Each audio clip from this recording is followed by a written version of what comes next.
Belemegyek az éjszakába és pacek a szettem. Lassan egész Budapest ismer engem. Beköszönök az irigyeimnek, sziasztok, nyertem. Teszem a dolgom rafinált az éppen csendben. Na mert csibész cigány gyerek vagyok, de ezt büszkén vállalom. Meg van bennem az alázat, de nincsen bennem szánalom.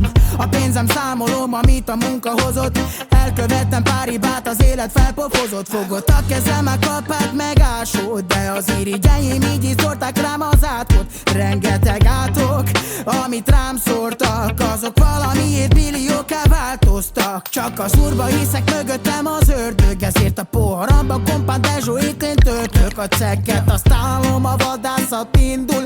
Rengeteg ágyi, aki a zenémre izgult. Belemegyek az éjszakába és pacek a szettem. Lassan egész Budapest ismer engem. Beköszönök az irigyeimnek, sziasztok, nyertem. Teszem a dolgom rafinált az éppen csendben. Kimaradok, kocsikázok egész éjjel Pesten. Oda vannak értem, ó, a homokóra testek. Miattam lemondja a romantikus vacsorát. Kíváncsi a gágyi rám, elhanyagolja az urát.